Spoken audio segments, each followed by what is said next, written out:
اعوذ باللہ من الشیطان الرجیم بسم اللہ الرحمن الرحیم۔ امام علی مقام سید الشہداء حضرت امام حسین رضی اللہ تعالیٰ عنہ کی تاریخ پیدائش کے بارے میں اور امام حسن مجتبی اور امام علی مقام سید الشہداء حضرت امام حسین رضی اللہ تعالیٰ عنہ کو شبر اور شبیر کیوں کہا جاتا ہے۔ امام علی مقام سید الشہداء حضرت امام حسین رضی اللہ تعالیٰ عنہ 5 شعبان 4 ہجری کو مدینہ طیبہ میں پیدا ہوئے۔ نبی پاک صلی اللہ علیہ وسلم نے امام علی مقام کے کان میں خود اذان دی اور آپ کے منہ میں لعاب دہن ڈالا، اور سرکار نے امام علی مقام کے لیے دعا بھی فرمائی۔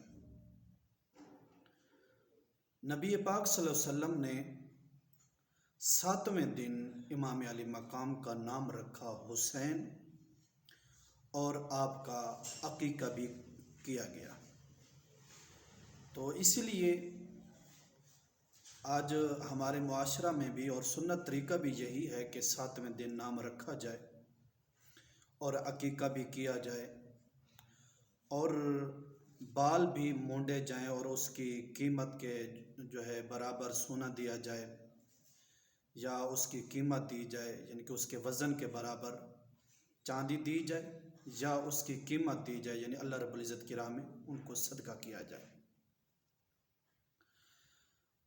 امام علی مقام سید الشہداء حضرت امام حسین رضی اللہ تعالیٰ عنہ کی کنیت ہے ابو عبداللہ، اور آپ کے لقب ہیں سبط رسول و ریحانت الرسول۔ نبی پاک صلی اللہ علیہ وسلم نے ارشاد فرمایا کہ حضرت ہارون علیہ السلام نے اپنے بیٹوں کے نام رکھے تھے شبر اور شبیر۔ میں نے انہی کے ناموں پر اپنے نواسوں کے اپنے بیٹوں کے نام میں نے حسن اور حسین رکھا۔ سامعین ذی وقار، شبر اور شبیر یہ سریانی زبان ہے، اور حسن اور حسین یہ عربی زبان ہے۔ تو اس لیے حضرت امام حسین اور حضرت امام حسن پاک کو شبر اور شبیر کہا جاتا ہے۔ تو ان کا معنی ایک ہی ہے۔ شبر اور شبیر یہ سریانی زبان ہے، اور حسن اور حسین یہ عربی زبان ہے، ان دونوں کا معنی ایک ہی ہے۔ تو اس لیے امام حسن مجتبی کو اور امام علی مقام کو شبر اور شبیر کہا جاتا ہے۔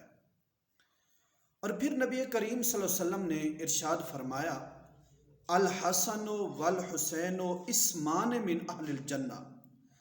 سرکار نے فرمایا یہ جو میرے نواسوں کے نام ہیں حسن اور حسین، سرکار نے فرمایا یہ دونوں نام جنتی ناموں میں سے ہیں، اور عرب کے زمانے جہلیت میں اس طرح کے نام نہیں رکھے جاتے تھے۔ اور ابن عربی ابن مفضل رحمۃ اللہ علیہ سے روایت کرتے ہیں، آپ فرماتے ہیں کہ اللہ رب العزت نے ان ناموں کو مخفی رکھا، پوشیدہ رکھا، اور جب حضور نبی کریم رؤوف الرحیم صلی اللہ علیہ وسلم کے یہ نواسے پیدا ہوئے تو سب سے پہلے سرکار نے اپنے نواسوں کے نام حسن اور حسین رکھا۔ تو اس لیے یہ اللہ رب العزت کی اس میں منشا تھی، اللہ رب العزت کی اسی میں چاہت تھی، اللہ رب العزت کا یہی ارادہ تھا۔ اس لیے عرب جو تھا زمانہ جہلیت میں یہ نام نہیں رکھا کرتے تھے۔ اللہ رب العزت نے ان ناموں کو پوشیدہ رکھا، اور جب سرکار کے نواسے پیدا ہوئے تو سرکار نے اپنے نواسوں کے نام حسن اور حسین رکھا۔ اور شبر اور شبیر اس لیے کہا جاتا ہے کیونکہ حضرت ہارون علیہ السلام کے بیٹوں کے نام تھے شبر اور شبیر، اور وہ تھی سریانی زبان، اور سرکار نے اپنے نواسوں کے نام رکھے حسن اور حسین اس لیے کہ شبر اور شبیر حسن اور حسین کا معنی ایک ہو جاتا ہے، تو اس لیے سرکار نے شبر اور شبیر پر اپنے نواسوں کے نام حسن اور حسین رکھے۔ اللہ رب العزت سے دعا ہے اللہ رب العزت ہمیں اہل بیت کی شان سمجھنے کی اور خصوصاً امام علی مقام سید الشہداء نواسہ رسول جگر گوشہ بطول حضرت امام حسین رضی اللہ تعالیٰ عنہ کی شان سمجھنے کی اللہ رب العزت ہمیں توفیق عطا فرمائے۔ وآخر دعوانا ان الحمدللہ رب العالمین۔